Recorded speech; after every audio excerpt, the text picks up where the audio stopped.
মাশাআল্লাহ, খুবই সুন্দর দুটি পাকড়া জোড়া।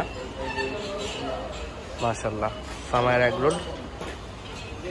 এখানে একটা খুবই সুন্দর একটা গরু।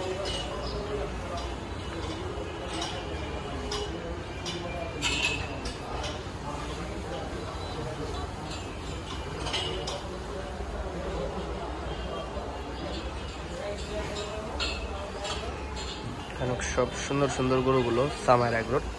এখানে একটা গির আছে, পাকড়া গির, ওটা খুবই সুন্দর। মাশাআল্লাহ, এখানে আরো একটি পাকড়া আছে, লাল সাদা পাকড়া। মাশাআল্লাহ, এটাও খুবই সুন্দর।